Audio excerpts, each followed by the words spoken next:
Hello, everyone. My name is Jackson Abnis, and I'm an IELTS PTE coach with Y-Axis Coaching. In my series of videos, wherein I try to put insights for various question items and various modules of IELTS and PTE, this new video will once again help you to get bright insights of one of the important and a little confusing module of the IELTS. Let's begin with our entire journey today. In order for you to get the insights, please ensure that you watch the video till the end. I have already shared with some websites and some videos in my earlier versions wherein I have shared with you every step about the writing module. But based on the recent experiences of our participants, I thought I should make one entire video which talks about things that should be done and things that should be avoided for your writing module in order for you to score good. So let's begin about the writing module. As you people are already aware that for the academic version, it will be a report writing, and for the general version, it will be a letter writing. The first important thing to understand for the writing module is avoid writing in block letters entirely. This is one of the common questions or doubts that people ask me. Similar to the reading and listening module, can we write everything in block letters? Please avoid that. Please practice writing in title cases, because if you write everything in block letters, you will not get any scores for your writing module. So please ensure you do not follow that practice. Secondly, you can use any spelling format, American English or the British English, but please ensure that you utilize it in a standard format throughout task 1 and task 2. Please make sure that there are no confusions with regards to this, because places wherein you have mentioned American English and places where you have mentioned British English, both will be marked down, and unfortunately your grammar scores will go down. Very important thing to note is the structure of the writing module. Please be aware that the evaluators are having a key structure in their thoughts when they read out your writing assignments. So it is easy for them also to understand what exactly the writer wants to propose in his content. If you follow the structure, which is a standard writing structure, it will be comfortable for you to complete the task in time and also present your points in a way that could be read easily and understood by the evaluator. So please remember, the structure is important for your writing module. So follow that structure. Remember, for task 1, report writing, it is essential that you have your introduction, which includes the identification of the image, followed by paraphrasing of the words given in the question or given into the caption. If you want, you can continue another line. However, if you don't, you can jump on to the overview, which is nothing but at a glance. What do you understand after observing the image? One sentence would suffice for giving an information of your understanding of the image. Now you move on to the body paragraph, wherein you try to explain the image in your own words. Now, academic participants, please be careful. Do not just make sentences copying from the image provided step by step. The writing module is a platform that evaluates your writing skills. It does not mean that you are just going to copy the information from the image. Try to convert that in your own wordings, in your own styles. Use various vocabularies, especially if it is a graphical presentation. Please ensure that you use various statistical vocabularies to complete the explanation. For example, you need not use always only 4% of the population are available. You can just say a tiny fraction of the population is available. Over 50%, if it is 56 or 60%, more than 70%, which is anywhere from 70 to 80 or 85, almost 100% or almost entire stuff. So these are the kind of vocabs or the words that you can generate rather than copying exactly the same words. If it is a process cycle, do not see what exactly is seen in the image and just copy those words, but try to see if you can construct the sentence with the help of those words. Ensure that you add on a couple of more explanation to that sentence of your own.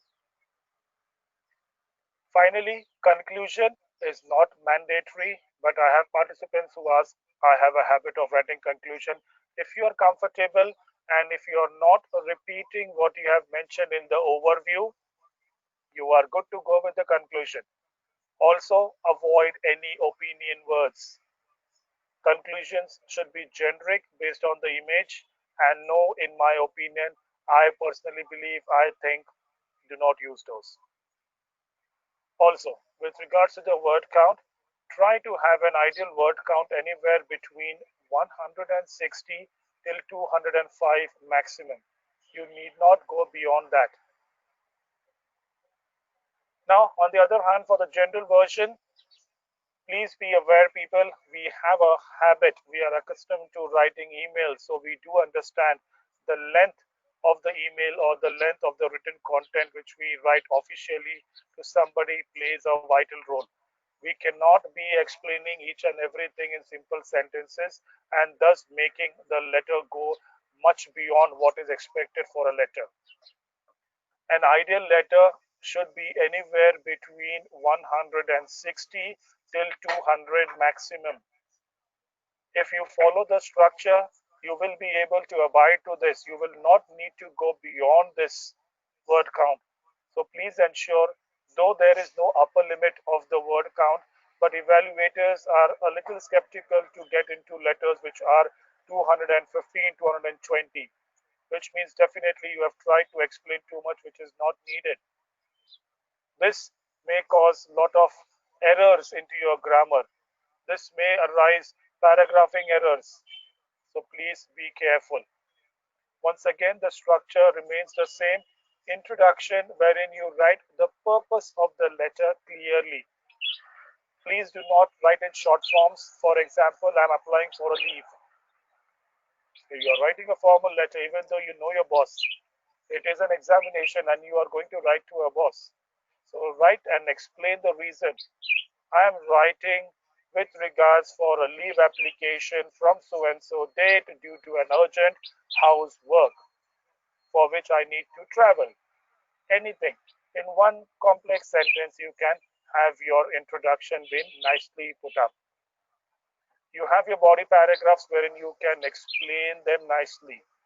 Read one bulleted question, answer that, then go to the next bulleted question and answer the next one.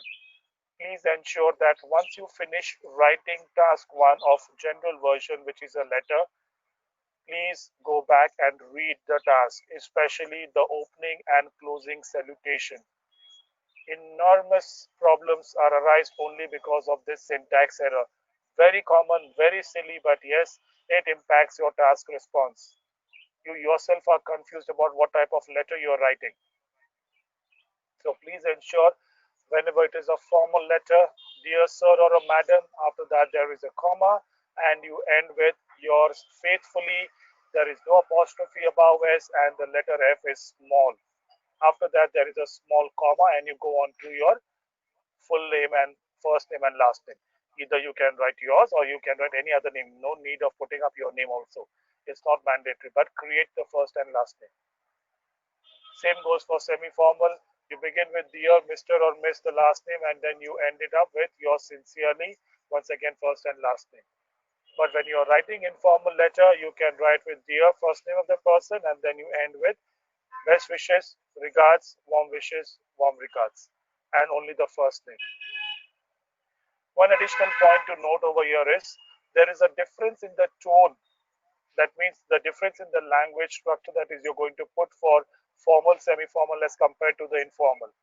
Informal gives you the privilege to write a greeting sentence, contractions, short forms, and also a little bit casual letters, casual words like I'll pick you up, I'm sorry for that.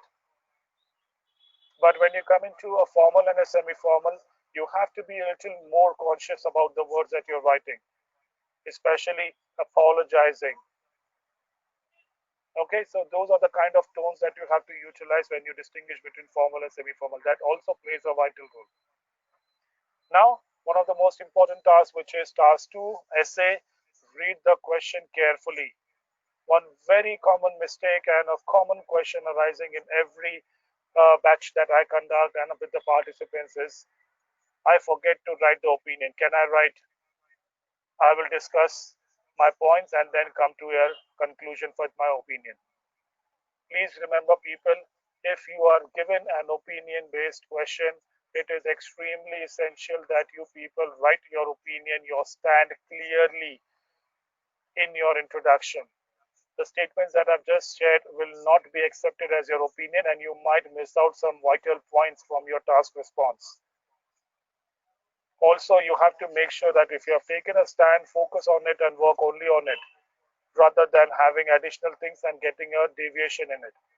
Many a times you people try to write the other side also, and because of that you might consume more time, you might take in more keywords unnecessarily, wherein you might get the same points if you would have been more focused on the points on your side and made it much more qualified. So focus on it and remember to have a conclusion in the end. Conclusion word is vital. In case if you have not written, it will not be accepted as a conclusion and you will not be getting your task achievement and task response scores properly. The reason why I took up this particular video especially separate, because there are a lot of scores which are getting low because of the writing module, and that is wherein they get stuck with 6.5 to 7 in spite of getting an 8 and 8.5 in their speaking. So these are few things that you have to be careful about. For a discussion, there is no need of an opinion, but if you want, you can put up an opinion. So it depends upon you entirely. So if it is a combination of discussion and opinion, remember both the things are there, so you have to follow both the structure. First one, opinion, so you will have the introduction opinion. Then you have the body paragraphs, one paragraph for one view, other paragraph for the other view.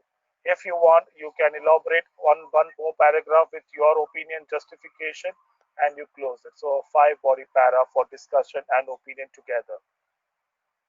Focus on sentence structures, people. Avoid starting a new sentence with conjunction like and. I have come across a lot of assignments when people use a full stop and after that they use the word and a conjunction. So please be careful. You should never begin a sentence with and. Rather, you continue the same point that you want and use the word and over that and make it a little elaborative sentence. Work on lexical resource. People, you should avoid common words and use more of collocations and less common words, alternate words, and paraphrasing skills must be there.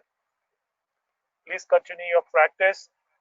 Go through the video entirely with some information that I've shared. Go into my past videos wherein I have bifurcated every task nicely and shared with you the insights that will help you. So the overall idea of this video is just to make you understand few common errors and mistakes that people are still making. To avoid those, that will help you to improvise your scores. Please remember, make sure that you do not write till the end. Always have a minute or two to revise your content. This will definitely improve your score. I wish you all the best for your practices. I'll see you in my next video. Till then, bye-bye.